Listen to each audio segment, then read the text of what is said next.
सब्बिदा क्या कहना चाहेंगे? मोहम्मडन बहुत मतलब हेवी वेट दल मान के आज डार्बी খেলেনি ভালো, সিলি গোল কনসিড করেছে, তারপরে কিছুটা ধরেছে।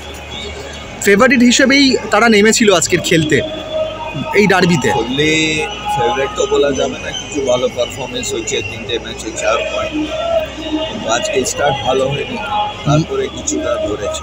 মাঠটাই কি সমস্যা হয়ে গেল? ছোট বড়র বিষয় বলছেন অনেক। তাহলে মাঠে প্ল্যান করে তো হবে না। সবিতা, এটা কি প্রেশার অফ এক্সপেকটেশন? কেননা মোহামেডান শুরুটা ভালো করেছিল এবং লাস্ট ম্যাচে চেন্নাইকে হারিয়ে যে কনফিডেন্সটা পেয়েছিল, তাতে কি মনে হয় যে একটা ওভার এক্সপেকটেশন না প্রেশার? কি জন্য আজকে এরকম দুটোই নেই, on the day of the match anything can happen. ওরকম মেবি স্টার্ট ভালো হয়নি বলে 3টে গোল কনসিড করেছে, আবার বলছে তারপরে কিছুটা ধরেছে। ইভেন মোহনবাগানকে সেকেন্ড হাফে কিছু সুযোগ পেয়েছে, মোহামেডান পেয়েছে সুযোগ। এই তো অন দ্য হোল আমি মনে করি দুটোই টিম মানে যেরকম ডার্বি খেলা উচিত ওরকম হয়। সাবিদা, এই যে 3-0 ব্যবধানে পরাজয়, এটা কোথাও না কোথাও কি পরের ম্যাচে একটু এফেক্ট করবে মোহামেডানের?